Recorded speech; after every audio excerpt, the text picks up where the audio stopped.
Lagi mancing, ada motor Vario, entah motor Vario apa. Viral, momen pria mancing malah dapat motor Vario, ternyata milik korban begal.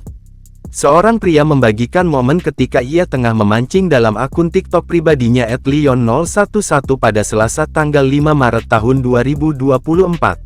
Namun, alih-alih mendapatkan ikan, pria itu justru menemukan sebuah motor Vario di dalam sungai itu. Dijelaskan pria itu bahwa peristiwa itu terjadi di Dayamurni, Tulang Bawang Barat, Lampung. Sontak saja, pria itu mengaku kakinya gemetar kala mendapati motor tersebut. Helm KYT, motor Vario. Ngeri, langsung gemetaran kaki. Ia pun lantas melaporkan hasil temuannya itu kepada pihak yang berwajib.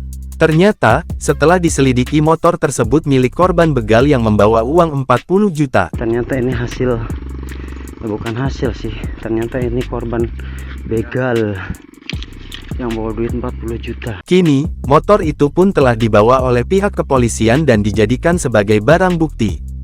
Kini, unggahan tersebut pun telah menjadi viral dan diunggah ulang oleh banyak akun di media sosial. Warganet yang menyaksikannya pun ramai memberikan komentar. Belum diketahui kelanjutan kasus tersebut.